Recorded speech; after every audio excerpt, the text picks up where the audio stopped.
Sir, Bihar में बाढ़ की समस्या लगातार बढ़ता जा रहा है। कुछ ऐसे ज़िला है जो कि बाढ़ से प्रभावित है, कटाव की समस्या उत्पन्न होता है। सरकार द्वारा पहले से निर्देश किया गया है और जो कटाव को रोकने की भी कार्य किया गया, लेकिन उसमें भी विफलता नज़र आ रहा है। लोग सदमे के साथ जीने के चालू हुए हैं।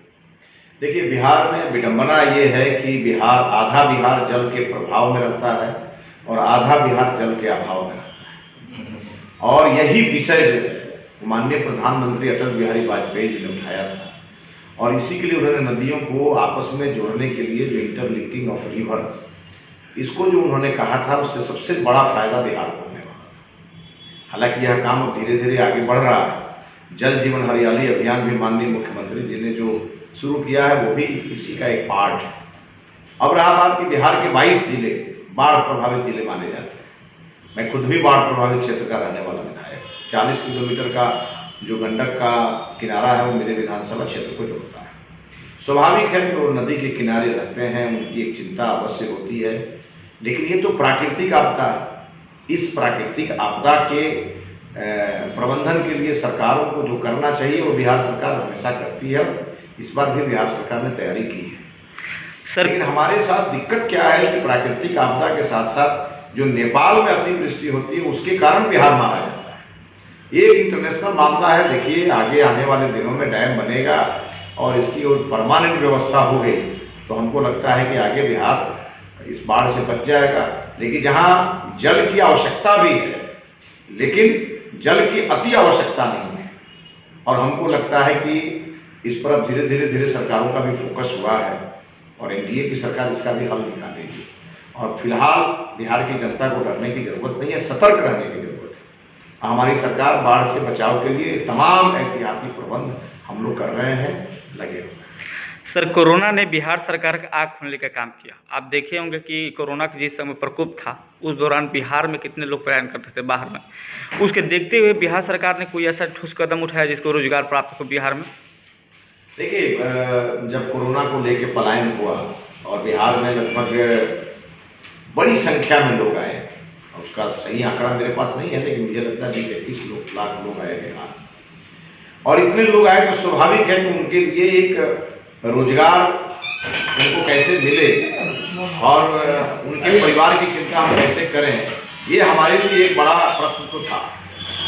लेकिन आपने देखा होगा अभी कुछ ही दिन पहले जब देश के माननीय प्रधानमंत्री श्री नरेंद्र भाई मोदी जी ने जब एक बड़ा कार्यक्रम अनाउंस किया और उन्होंने 116 जिलों को इसमें शामिल किया और 125 दिन के रोजगार की बात की जिसमें बिहार के भी 32 जिलों को शामिल किया गया, तो हमको तो लगता है कि बिहार वासियों को उसी दिन ये मैसेज चला गया कि प्रधानमंत्री जी बिहार का कितना चिंता करते हैं।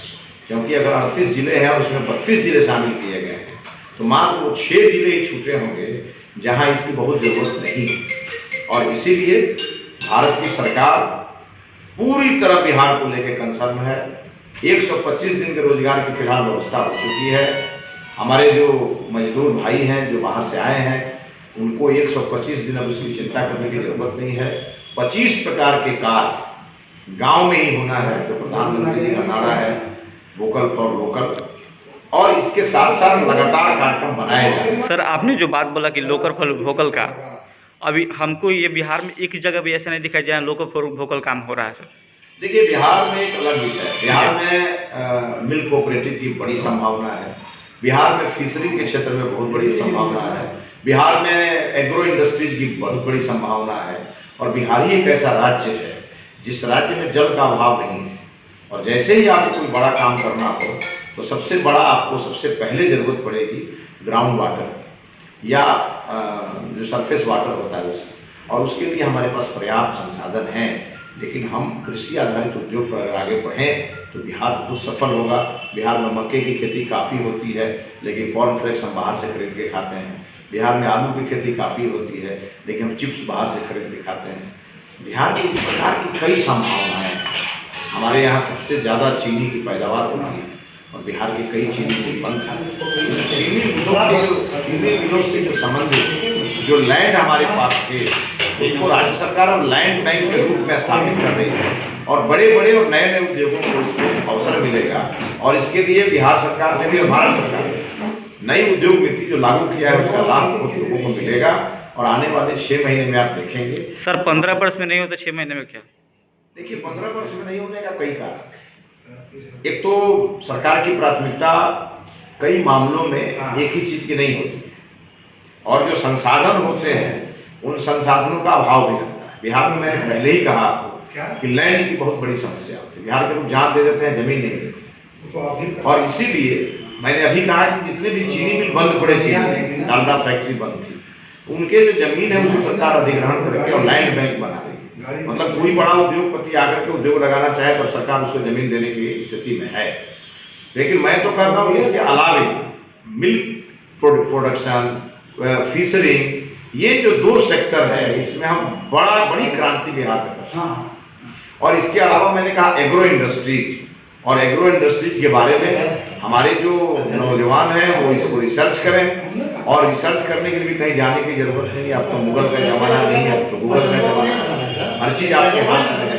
आप गूगल पर सर्च कर सकते हैं, हर स्कीम से जुड़ सकते हैं और गवर्नमेंट अभी ऐसी है, केंद्र की सरकार, कि आपको हम सिंगल विंडो सिस्टम में सारा काम है। आप एकदम इधर से आप ऑनलाइन अप्लाई करिएगा, आपको ऑनलाइन जवाब आ जाएगा और प्रधानमंत्री जी खुद इसकी मॉनिटरिंग कर रहे हैं। और जो कर्पस फंड होता है इसके लिए, उसकी भी अब दिक्कत नहीं है। प्रधानमंत्री जी ने 20 लाख करोड़ रुपए का जो पैकेज दिया इसी के लिए दिया है। तो आज सारी स्थितियां हमारे लिए फेवरेबल है। मैन पावर भी हमारे पास आ गया, मनी पावर भी हमारे पास आ गया, ब्रेन पावर हमारे पास है। हम लोग अगर तीनों चीज को मिला के काम करेंगे तो निश्चित रूप से बिहार में एक बड़ी औद्योगिक क्रांति होगी और हम बिहारवासी करके दिखाएंगे। सर बिहार से काफ़ी लोग बलिदान दिए अभी चाइना के बॉर्डर पे, लेकिन सरकार द्वारा उसका केवल कारोबार पर उस पर ठेस पहुंचा। देखिए ऐसा नहीं है, चाइना और भारत का जो अभी संघर्ष हुआ इसमें चाइना को समझ में आ गया कि भारत के वीरों के हाथ में और उनके शरीर में कितनी शक्ति है और देश का जो प्रधानमंत्री अभी वर्तमान में है उनकी भी ताकत का एहसास चाइना को। देखिए हमें गौरव है अपने बिहार रेजिमेंट पर, जिसके जवानों ने उनके छक्के छुड़ाए। हमारे कुछ जवान वीर गति को प्राप्त हुए, हम लोगों को उन पर सदैव गर्व रहेगा। लेकिन आपने ये भी देखा होगा कि जिस परिवार से हमारा जवान शहीद हुआ उसके परिवार के लोगों ने भी कहा कि अब हमारे परिवार का दूसरा व्यक्ति भी सेना में जाने के लिए तैयार। ये जज्बा है हमारे भारतवासियों और इस जज्बे को और बढ़ाने का काम माननीय मोदी जी ने किया है और चाइना को सबक सिखाने का उन्होंने बहुत बड़ा काम किया है। तुरंत 100 करोड़ रुपए का नुकसान चाइना को हो गया। तो जो उन्होंने 59 जो मोबाइल ऐप बंद किए, चाइना को मैसेज चला गया।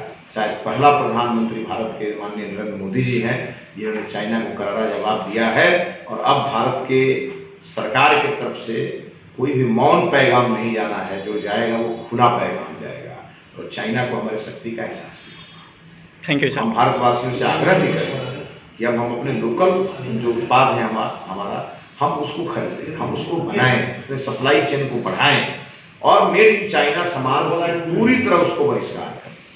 चाइना का बाजार हमारा भारत है और हम अपने बाजार से चाइना को आउट कर देंगे। चाइना इंटरनेशनल मार्केट में पूरी तरह से कंगाल हो जाएगा। ये भारत की बड़ी जीत। धन्यवाद।